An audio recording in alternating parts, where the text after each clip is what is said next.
Welcome guys, GK MCQs MK channel में आपका बहुत बहुत स्वागत है।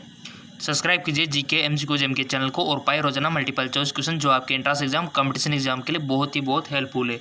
सो गाइज, आपके बहुत सारे कमेंट आ रहे थे सर चैप्टर वाइज करवाइए, तो उसका भी बंदोबस्त हमने कर दिया है। हमारा जो जेके जॉब चल रहे हैं वहाँ पर आपको chapter wise multiple choice question और उनका चैप्टर वाइज पूरा सोल्यूशन आपको मिल जाएगा, ठीक है, ताकि आपकी तैयारी और बेटर हो सके, ठीक है। और आप बोल रहे थे सर हिंदी इंग्लिश में होना चाहिए, तो उनका भी देखो आपके सामने हिंदी और इंग्लिश अवेलेबल है, ठीक है। और जो जेके जॉब चल रही है वहाँ पर तो आपको हिंदी इंग्लिश में ही मिलेगा, ठीक है। यहाँ पर कभी कभी हिंदी में मिल सकता है आपको, बट वहाँ तो जेके जॉब चल रही है वहाँ तो रोजाना हिंदी और इंग्लिश में मिलेगा, ठीक है। तो लिंक नीचे डिस्क्रिप्शन में दिया हुआ है, जाके फॉलो कर लीजिए। जिन्होंने ऑलरेडी किया हुआ है तो कोई दिक्कत वाली बात ही नहीं है, ठीक है। तो चलिए मल्टीपल चॉइस क्वेश्चन, पहला क्वेश्चन है प्लांक नियतांक का मात्रक है। ये फिजिक्स यानी कि भौतिक विज्ञान वाले क्वेश्चन है, ठीक है। प्लांक नियतांक का मात्रक है। The unit of Planck constant is joule, joule पर सेकेंड, जूल पर मीटर, जूल सेकेंड। आपको राइट ऑप्शन चूज करना है। थोड़ा सा दिमाग लगा के 5 सेकंड का टाइम है और पूरा कंप्लीट होने के बाद एनालिसिस करना है कि आपने कितने क्वेश्चन सही किए। प्लांक नियतांक का मात्रक क्या है गाइज?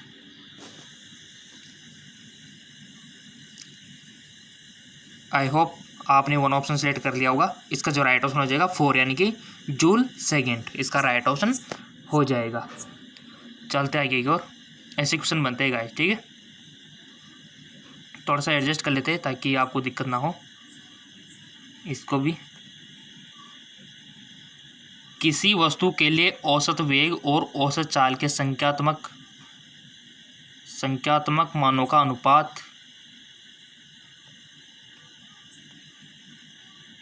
सदैव क्या होता है गाइस? बताइए। बहुत इजी क्वेश्चन है। The ratio of the numerical value of the average velocity and average speed of body in always. इकाई होता है, इकाई अथवा इकाई से कम होता है, इकाई अथवा इकाई से अधिक होता है, इनमें से कम होता है। आई होप आपने वन ऑप्शन सेलेक्ट कर लिया होगा। इसका जो राइट ऑप्शन हो जाएगा 2 यानी कि इकाई अथवा इकाई से कम होता है। चलते हैं नेक्स्ट क्वेश्चन की ओर। अगला क्वेश्चन है आपके सामने। यदि एक वस्तु आर त्रिज्या के वृत्त में अचर वेग v से गति कर रही है तो उसका कोणीय वेग होगा। इसका इंग्लिश आप देख सकते हो, ऊपर दिया हुआ है।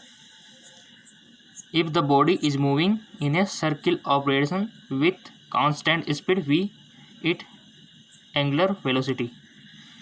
4 ऑप्शन आपके सामने दिए हुए, राइट ऑप्शन आपको चूज करना है। ऐसे क्वेश्चन भौतिक विज्ञान से अक्सर पूछ लिए जाते हैं आपके एंट्रेंस एग्जाम में। यदि एक वस्तु आर त्रिज्या के वृत्त से अचर वेग v से गति कर रही है तो इसका कोणीय वेग क्या होगा? बहुत अच्छा क्वेश्चन है और 4 ऑप्शन आपके सामने दिए हुए, v² आर वी, v/r या फिर r/v। तो आपको सही पे टिक लगाना है। 5 सेकंड का टाइम है आपके पास।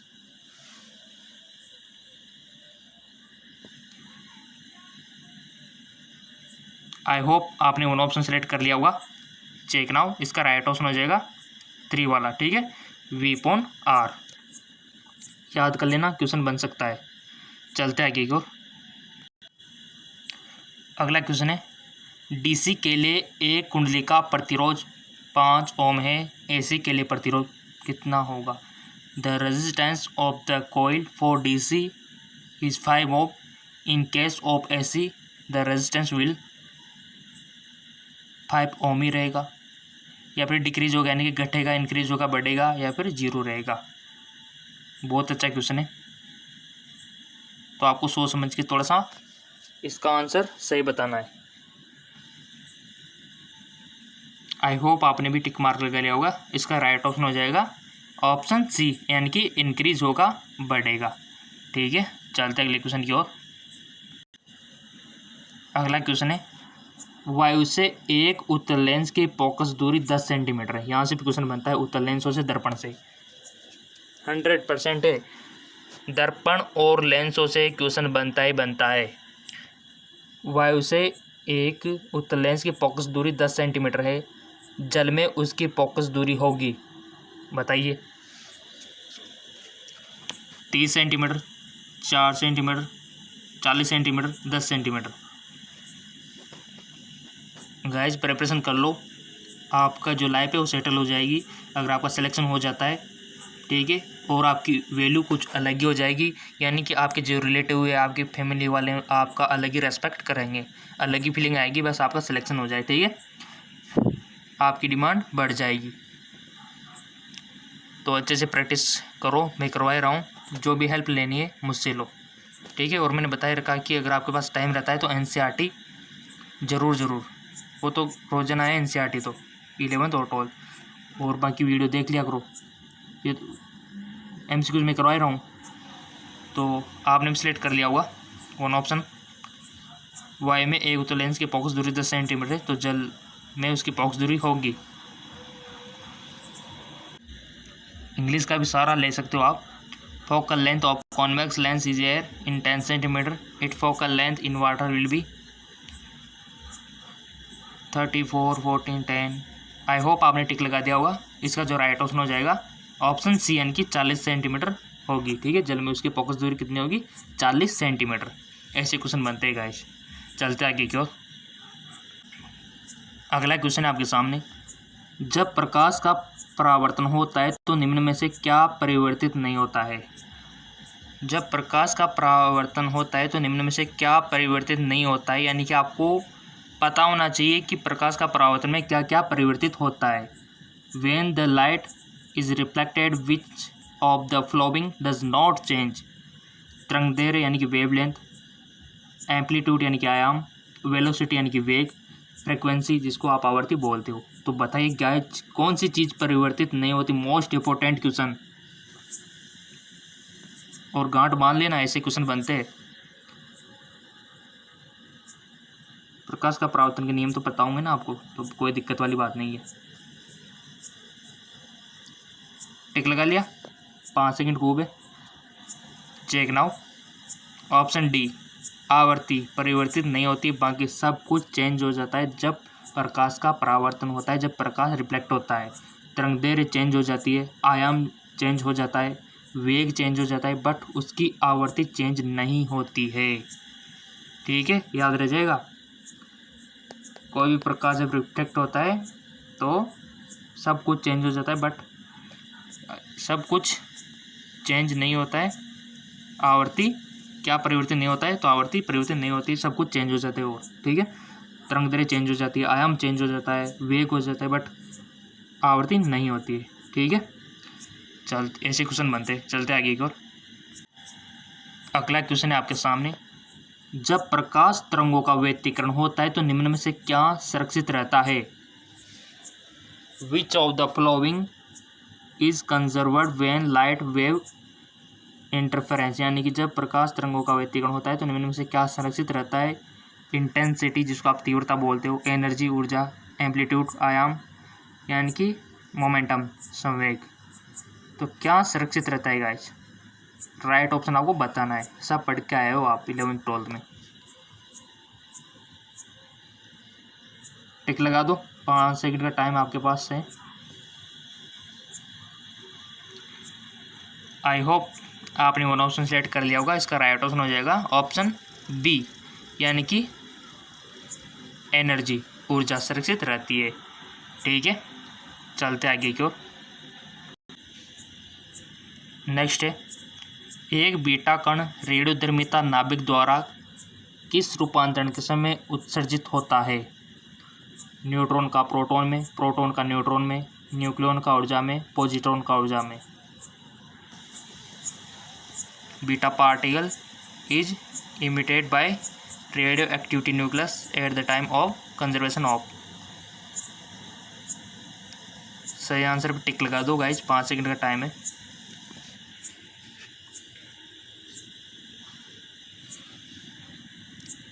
सो इसका राइट ऑप्शन हो जाएगा ऑप्शन ए, यानी कि न्यूट्रॉन का प्रोटॉन में, ठीक है।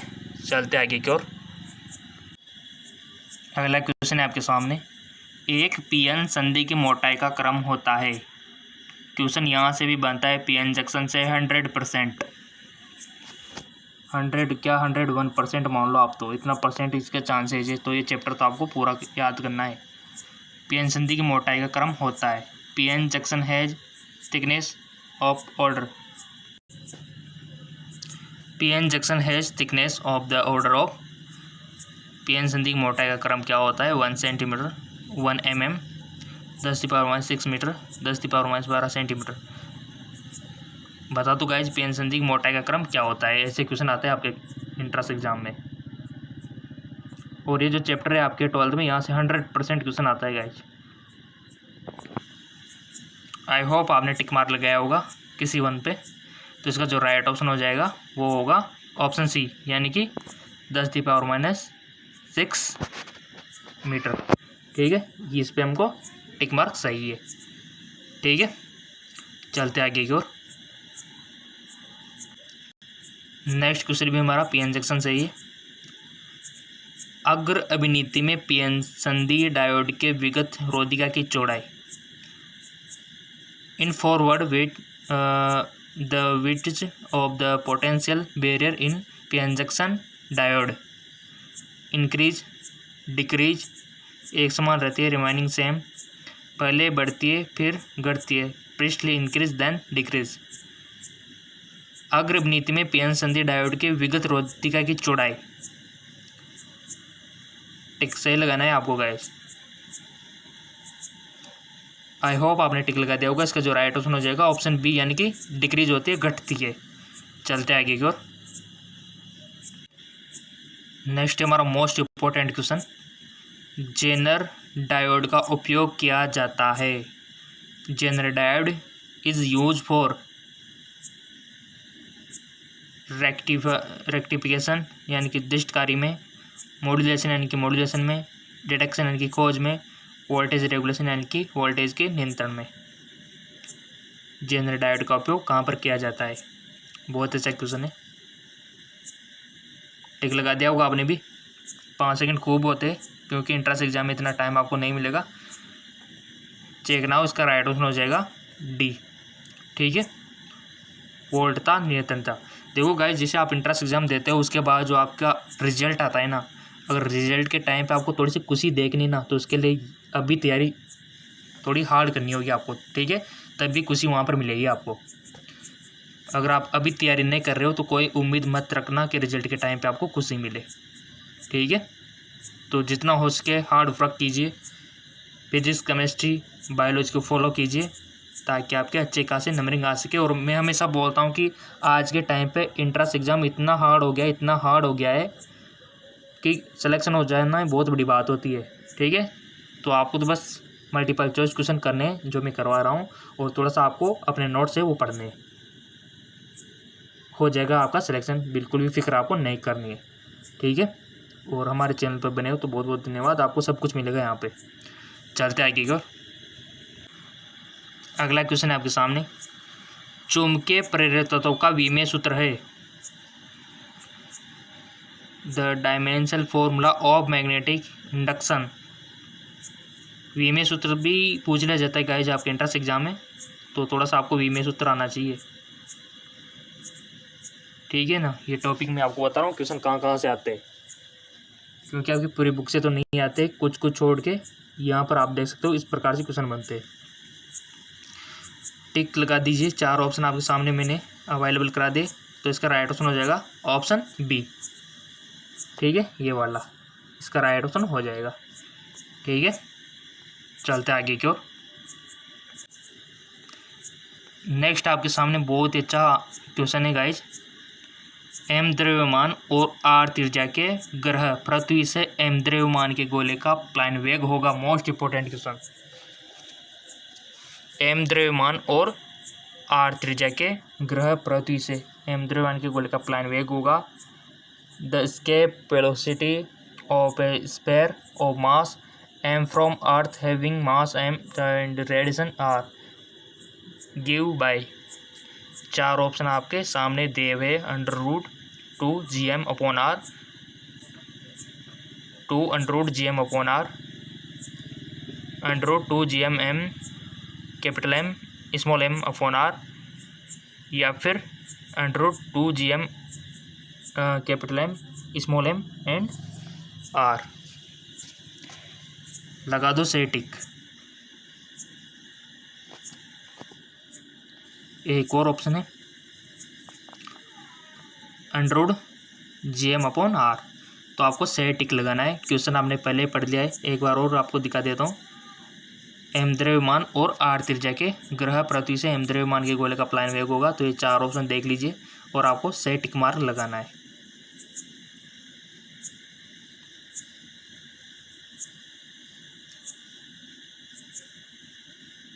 लगा दिया होगा आई होप, ठीक है। तो इसका राइट ऑप्शन हो जाएगा ऑप्शन फर्स्ट वाला, हमारा राइट ऑप्शन हो जाएगा, ठीक है। ये देखिए ये वाला इसका राइट ऑप्शन हो जाएगा, ठीक है ना, यानी कि √2GM/R, ठीक है। चलते आगे की ओर। अगला क्वेश्चन है आपके सामने, H2O का घनत्व किस ताप पर अधिकतम होता है? Maximum density of H2O is at the temperature. H2O का घनत्व किस ताप पर अधिक होता है? 32 फ़ारेनहाइट, 39.2 फ़ारेनहाइट, 42 फ़ारेनहाइट या फिर 4 फ़ारेनहाइट। आई होप टिक लगा दिया होगा। इसका जो राइट ऑप्शन हो जाएगा ऑप्शन 2, ठीक है। ऑप्शन 2 इसका हो जाएगा, यानी कि 39.2 डिग्री फ़ारेनहाइट, ठीक है। चलते आगे को। अगला क्वेश्चन है आपके सामने, गैस नियतांक R का SI मात्रक है। SI unit of universal gas constant. Option आपके सामने है, तो आपको सही पे टिक मार लगाना है। रीड करके, ठीक है। तो आपने रीड कर लिया होगा और इसका जो गैस नियतांक का जो SI मात्रक है आपको सही बताना है। आई होप आपने वन ऑप्शन सेलेक्ट कर लिया होगा। इसका जो राइट ऑप्शन हो जाएगा ऑप्शन 3, यानी कि joule mole universe kelvin universe, ठीक है। अगर याद नहीं है तो इसको लिख लो, क्वेश्चन बन सकता है, ठीक है ना। चलते आगे और। अगला क्वेश्चन है आपके सामने, यदि आवेशित कणों के बीच की दूरी आधी की जाए तो कणों के मध्य का बल होगा। यदि आवेशित कणों के बीच की दूरी आधी की जाए तो कणों के मध्य का बल क्या होगा गाइज? व्हेन जब distance between the charge particle is held the force between then become. 1/4 हो जाएगा, हाफ हो जाएगा, आधा हो जाएगा, डबल हो जाएगा, दुगुना हो जाएगा या फिर 4 गुना हो जाएगा। दूरी कम कर रहे गाइस, देख लो, दूरी आधी कर दी हमने, दूरी, ठीक है, डिस्टेंस आधी कर दी, तो फोर्स पर क्या इफेक्ट पड़ेगा आपको बताना है और सही बताना है गाइस, गलत नहीं बताना है इसको, ठीक है। आई होप आपने टिक लगा दिया होगा। इसका राइट ऑप्शन हो जाएगा 4 गुना हो जाएगा बल, ठीक है। सिंपल सी बात है, क्योंकि हम दूरी घटा रहे हैं तो बल तो बढ़ेगा ही बढ़ेगा, सिंपल सी बात है।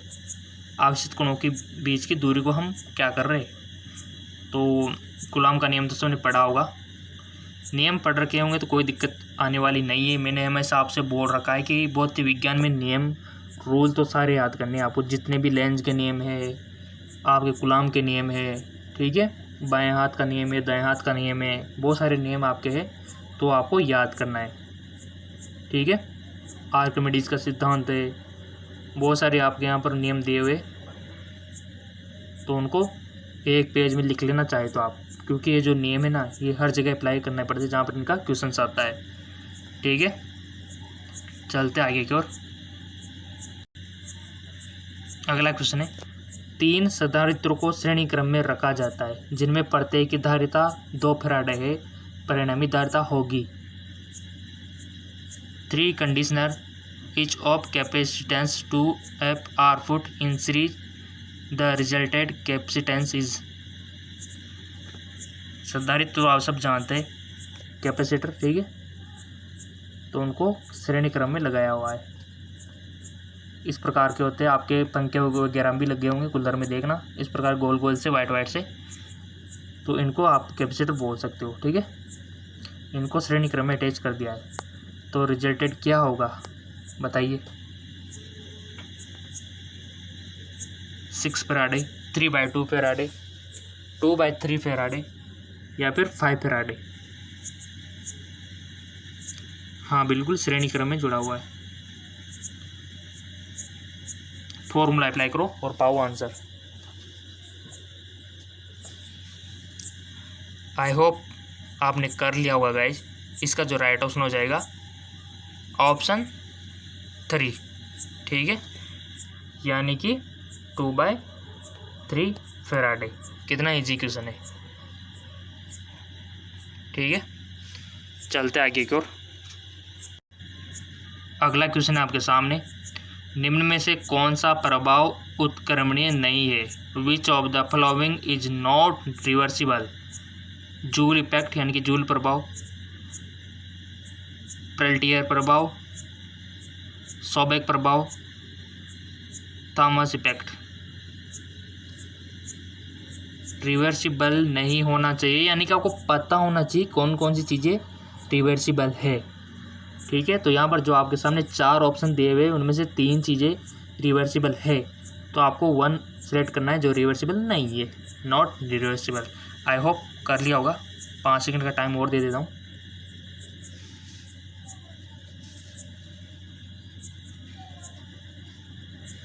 अब तो कर ही लिया होगा आपने टिक मार्क। सो इसका राइट ऑप्शन हो जाएगा ऑप्शन फर्स्ट, यानी कि जूल इफेक्ट।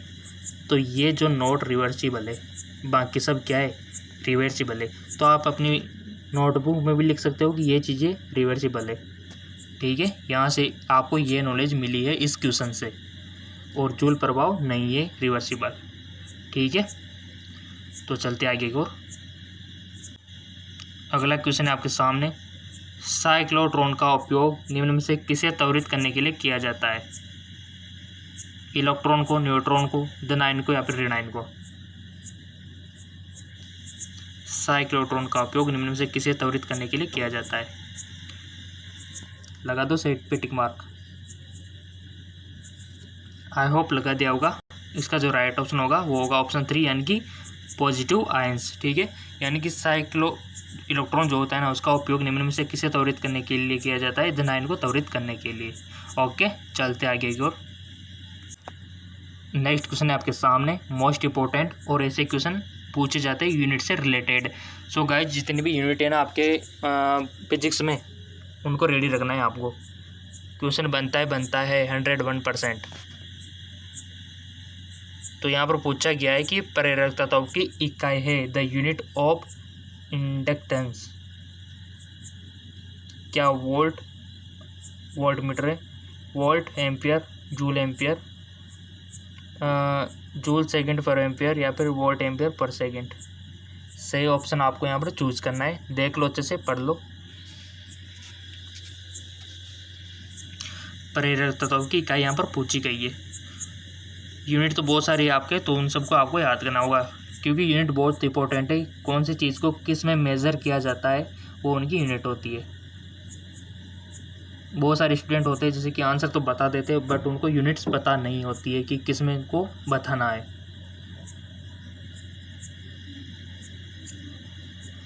आई होप आपने भी टिक मार्क लगाया लिया होगा, क्योंकि आप इंटेलिजेंट स्टूडेंट हो। इतना टाइम नहीं लगाएंगे वैसे, और ऐसे क्वेश्चन बनते हैं गाइज, मैं आपको बता दूं। सो इसका राइट ऑप्शन हो जाएगा ऑप्शन 3, वोल्ट सेकंड पर एम्पियर। जिसका ये 3 वाला चूज़ किया था, उनको बहुत बहुत धन्यवाद देना चाहूँगा। और जिन्होंने गलत किया है ये क्वेश्चन, तो यही वीडियो 2 से 3 बार देख लेना गाइज। यही पनिशमेंट है आपकी। अपनी ईमानदार से अपने आप को सज़ा देना सीखो गाइज। अगर आपको अपने आप को सज़ा देना आ गया ना, तो आपकी लाइफ वैसे सुधर जाएगी, ठीक है। किसी की आप क्या करते हो, आपका माइंड क्या है, आप किसी को भी एक्सक्यूज़ देते रहते हो, किसी को भी वजह कि इसकी वजह से नहीं हो पा रहा, वो नहीं। अब अपने आप को तो सुधार लो, ठीक है, तो ऑटोमेटिक आपकी लाइफ सुधर जाएगी। किसी को एक्सक्यूज़ मत दो, ठीक है, क्योंकि हमारा माइंडसेट ही कुछ ऐसा होता है ना, वो हम किसी दूसरे को एक्सक्यूज़ देते रहते हैं अपनी गलती का। जिन्होंने अपने आप को सुधार लिया, अपने आप को एक्सक्यूज़ देना स्टार्ट कर दिया, तो उसकी लाइफ वैसे सुधर जाएगी। तो आ गया होगा समझ में कि इसका ऑप्शन वोल्ट सेकंड पर एम्पियर, ऑप्शन 3 इसका राइट ऑप्शन हो जाएगा। और आपको यही नहीं, बहुत विज्ञान की बहुत सारे यूनिट्स आपको याद रखनी, इकाइयाँ, कि किसको किस में मेजर किया जाता है, ये बहुत बड़ा रोल होता है। ठीक है, चलते आगे की ओर। अगला मोस्ट इम्पोर्टेंट क्वेश्चन आपके सामने है, विनाशी व्यतिकरण के लिए पतांतर है। बहुत अच्छा question. What is the path difference of destructive interference. ये तो आपको सबको पता होना चाहिए कि विनाशी व्यतिकरण के लिए पतांतर कितना होना चाहिए। तो आप यहाँ पर देख सकते हो n lambda plus 1 n+1 lambda upon 2 n+1 lambda upon 2 यहाँ पर दिया हुआ है, और ऑप्शन 4 में दिया हुआ है कि 2n+1 लेमडा अपॉन 2। तो क्या है विनाशी व्यतिकरण के लिए पतांतर कितना होना चाहिए, पाथ डिफरेंस आपको बताना है, और ये चीज़ आपको पता होनी चाहिए गाइस। ये बात तो आपने सुनी होगी ना कि प्रकाश और प्रकाश मिलकर अंधेरा करता है। अमेजिंग है ना, बट ये सत्य है। ठीक है, प्रकाश और प्रकाश मिलकर अंधेरा करता है, वो उसका कारण यही है, विनाशी व्यतिकरण। ठीक है, तो आपने भी टिक मार्क लगा दिया होगा इसके लिए, व्यतिकरण के लिए पतांतर कितना होना चाहिए जो विनाश कर सके व्यतिकरण का। सो गाइस, इसके लिए होना चाहिए right option 2n+1 lambda upon 2। जिनका ये क्वेश्चन सही था उनको बहुत बहुत धन्यवाद, क्योंकि ये थोड़ा डिफिकल्ट है और ऐसे क्वेश्चन अक्सर बनते हैं, क्योंकि इजी तो ऑलमोस्ट सब कर देते हैं, बट सभी भी नहीं करते। जो इंटेलिजेंट होते हैं ना वही छोड़ के आते हैं उनको। तभी तो मैं इजी और हार्ड दोनों की प्रैक्टिस आपके यहाँ पर जीके MCQs MK चैनल पर करा रहा हूँ। और जितना हो सके अपने दोस्तों के साथ इसको शेयर कीजिए, ताकि उनको भी पता लग सके कि यहाँ पर तैयारी अच्छी खासी होती है। ठीक है, चलते आगे की ओर। जिनका सही था बहुत बहुत धन्यवाद देना चाहूँगा। समझो उनका इंटरेस्ट क्लियर है, जिनको ये आ गया था ना तो उनकी अच्छी खासी कंडीशन है गाइस। ठीक है, चलते आगे की ओर। अगला क्वेश्चन है आपके सामने, न्यूटन की गति का द्वितीय नियम क्या मापता है। गाइस मैंने बोला था न्यूटन के तीनों गति के नियम आपको अच्छी तरह से कंठस्थ याद होना चाहिए और नॉलेज पूरी होनी चाहिए उनके बारे में। क्वेश्चन बनता है यहाँ से, Newton second law give the measure of. तो न्यूटन की गति का द्वितीय नियम क्या मापता है, एक्सेलरेशन त्वरण, फोर्स बल, मोमेंटम यानी कि संवेग, या फिर एंगुलर मोमेंटम यानी कि कोणीय संवेग। सही पे आपको टिक मार्क लगाना है, और ऐसे क्वेश्चन बनते हैं आपके इंटरेस्ट में। आई होप आपने लगा दिया हुआ टिक मार्क। सो इसका राइट ऑप्शन हो जाएगा ऑप्शन 2, यानी कि फोर्स बल का। ठीक है, यानी कि न्यूटन की गति का द्वितीय नियम बल का मापन करता है। ये चीज़ जिसको पता थी तो उसने तो सही किया होगा ये क्वेश्चन। चलते आगे की ओर। अगला क्वेश्चन है आपके सामने, सदिश 3i + 4k का y एक्स पर प्रक्षेप होगा। The vector projection of A vector 3i + 4i on y axis is 5 4 3 0। Most important question है गाइज। y एक्स पर प्रक्षेप आपको बताना ही नहीं का। बहुत अच्छा, मोस्ट इम्पोर्टेंट। और जिनको आ गया बहुत बहुत धन्यवाद। टिक लगा दिया।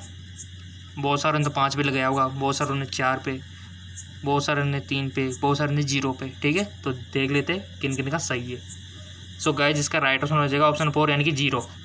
जिनका 4 सही था बहुत बहुत धन्यवाद। ठीक है, और वो अपने आप को भी धन्यवाद दे सकते हो। चलते आगे एक और। अगला क्वेश्चन है आपके सामने, पानी का त्रिक बिंदु है triple point of water 273.16 Fahrenheit, 273.16 kelvin,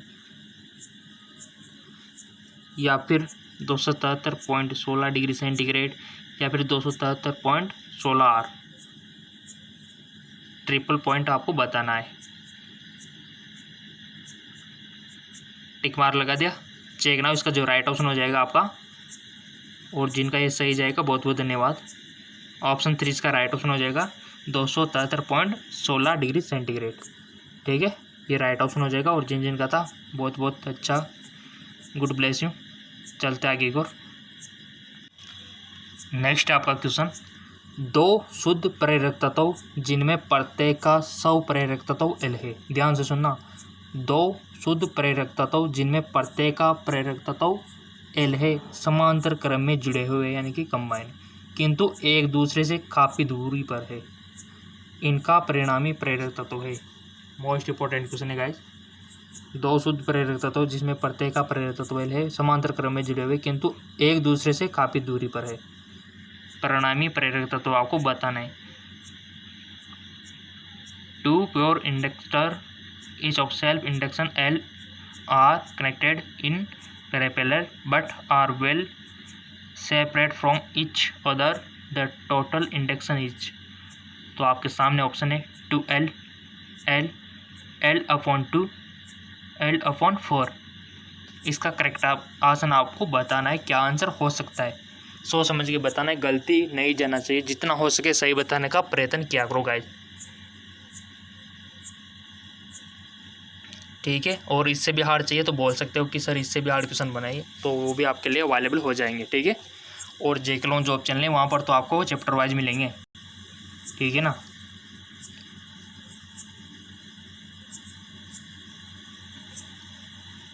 I hope आपने वन ऑप्शन सेलेक्ट कर लिया होगा, ठीक है। तो इसका राइट ऑप्शन हो जाएगा ऑप्शन 3, यानी कि इसका जो राइट ऑप्शन है L/2, ठीक है, परिणामी L/2, ये इसका राइट ऑप्शन हो जाएगा। तो जिन जिन का सही था बहुत बहुत धन्यवाद। और जेके लोन जॉब चैनल है, वहाँ पर आपको रोजाना, ठीक है, चैप्टर वाइज मिलना स्टार्ट हो जाएंगे।